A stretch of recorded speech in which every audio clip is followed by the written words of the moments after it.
How do you feel about yourself? Totally dissed, homie.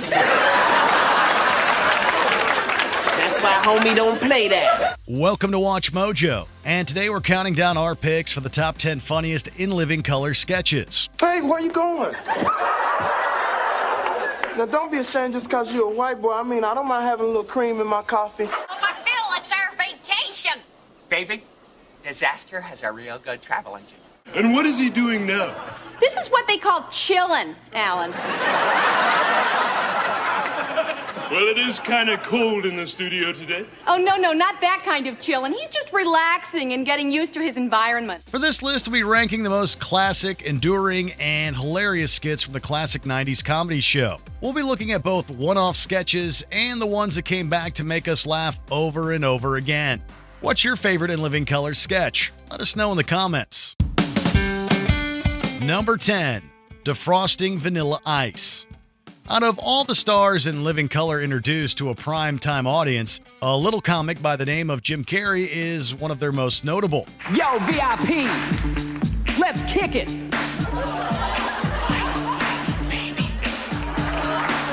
While he had plenty of highlights on the show, he absolutely nailed it as a musical parody of Vanilla Ice and his hit song, Ice Ice Baby.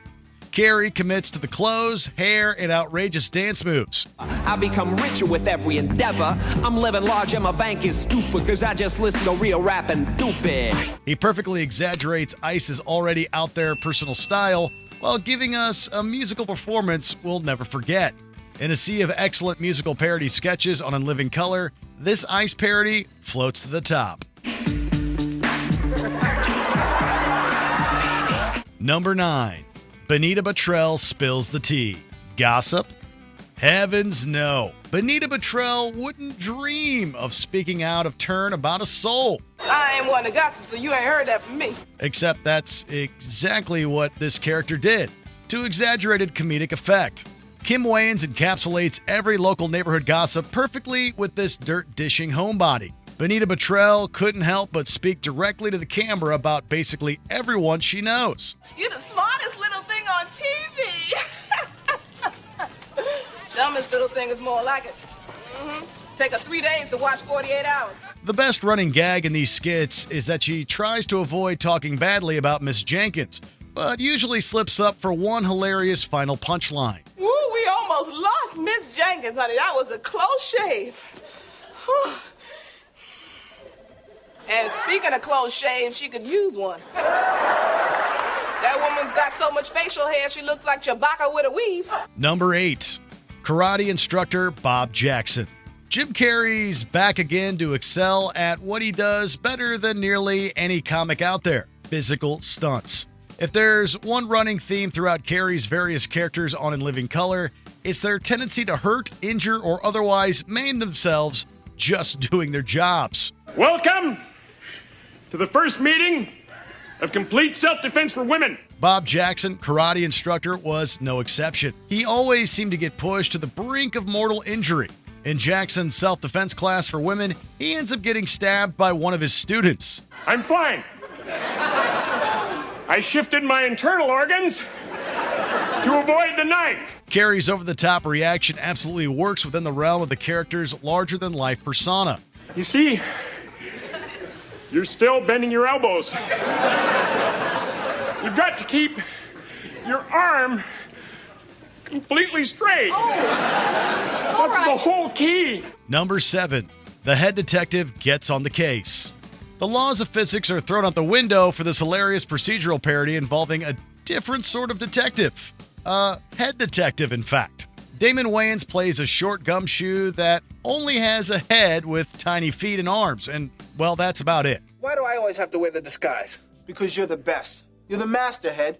I mean, who's the department gonna get, me? A lesser sketch comedy show might take this ridiculous premise and only rely on physical comedy bits. Luckily, the In Living Color writers knew exactly what to parody about the classic crime stories to make the head detective sketches take themselves just seriously enough to be smart and funny. Just go check out the back. I'll keep an eye on things here. Okay, wait. We need a code word that you can yell if you get in trouble. How about help, you idiot?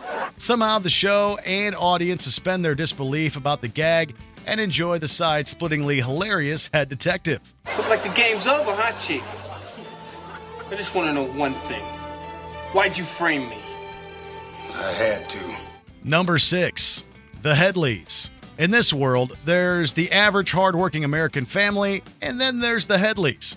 I work 15 jobs. I don't have time for your foolishness. When I come home, I'm tired, damn it.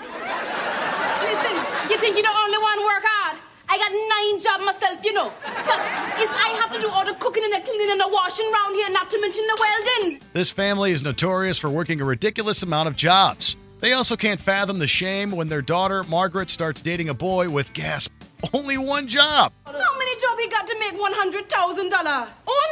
He's a doctor? One job! One job! They're going to get the boy with one job! I hear it. This may seem like a one-note premise. However, the In Living Color cast nails it as usual thanks to their commitment to the characters. The fact that the Headley sketch wasn't just a one and done was a testament to the fact that the viewers wanted to see how the family was getting by week after week. How long will he be off his feet? Off his feet? That's what got him here in the first place. He had a hemorrhoid the size of a coconut on his behind. What do you prescribe? I prescribe 10 jobs. 10 jobs? That's right, 10 jobs a day keep a doctor away. Number 5, Anton Jackson. Every member of the Wayans family came up with recurring characters and sketches for us to enjoy. Damon Wayans was particularly great at coming up with the iconic Anton Jackson, a homeless man with a very memorable way of speaking. My name is Anton, and this is my house / bathroom / kitchen / backyard / library. His unique take on the character was able to fit easily in a bunch of different hilarious scenarios.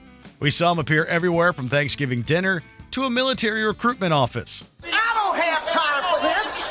I'm in the middle of a rapid deployment. Well, I'm in the middle of unemployment. Anton even takes a jab at home improvement shows along the way. While he may be strange at times, we couldn't help but laugh every time. Mr. Jackson, I wonder if you wouldn't be so kind as to do the honors with the turkey. Hey, I ain't never done nothing with no turkey before. Who told you that, Clarence? He's lying. Number 4, Black World. In Living Color didn't always deal with serious issues, but Black World was one awesome exception. Chrissy! Huh? What are you doing?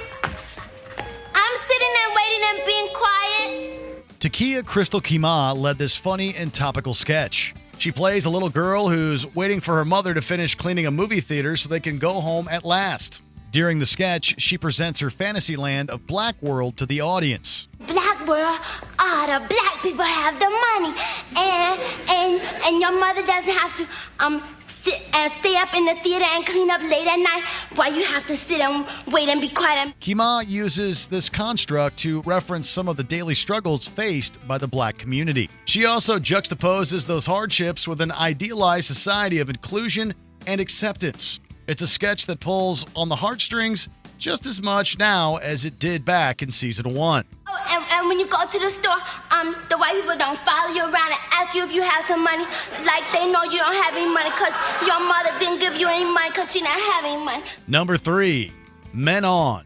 Our next entry is as controversial now as it was upon its debut in the very first episode of In Living Color. Men On, starring David Alan Grier and Damon Wayans as Antoine Merriweather and Blaine Edwards. 3 words, fabulism.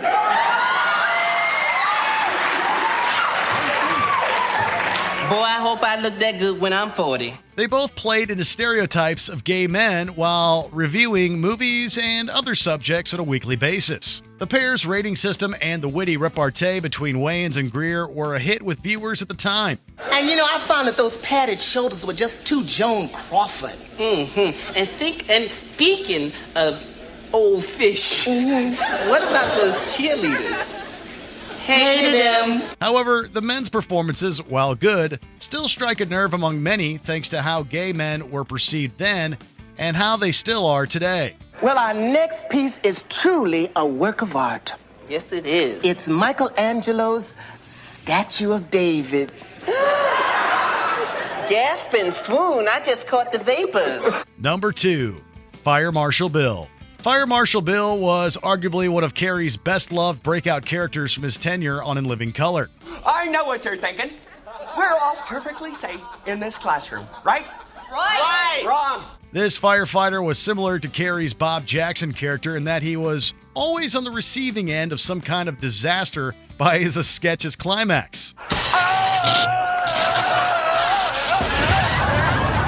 my gosh, I hope he's okay.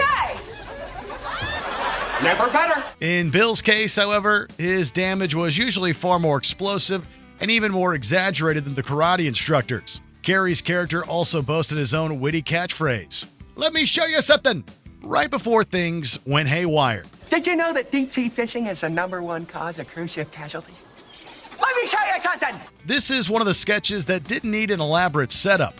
Every time Fire Marshal Bill rolled in, we were ready to laugh. Before we name our #1 pick, here are a few other honorable mentions that had you cracking up back in the day. Velma Mulholland, a film noir dame out of time. May I see your license, please? So you want to play rough, do you?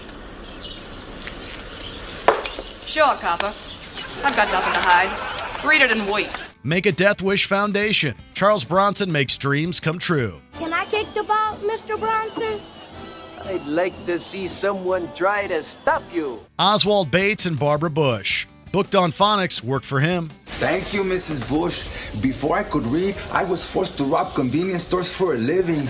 But since joining your literacy program, a whole new world has been opened up to me. Embezzlement. The Wrath of Farrakhan.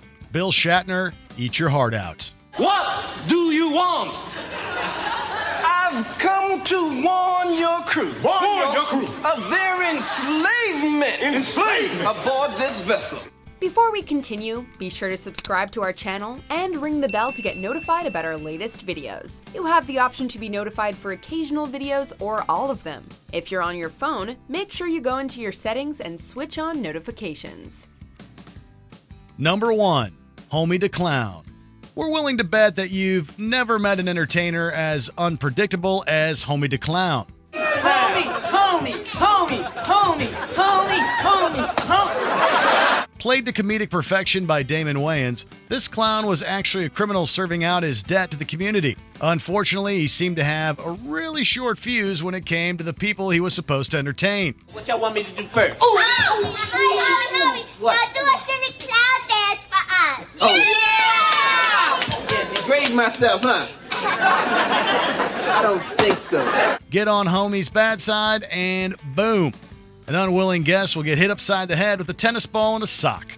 Wayne's catchphrase, "Homie, don't play that," caught on almost immediately. I don't think so. Homie, don't play that. That's all right, Hobie Jr. I know a very nice white family that would be all too thrilled to have a little son. Everyone wanted to hear him say those legendary words as he tried his best to grin and bear the sentence of his work release program. Do you agree with our picks? Check out this other recent clip from WatchMojo and be sure to subscribe and ring the bell to be notified about our latest videos.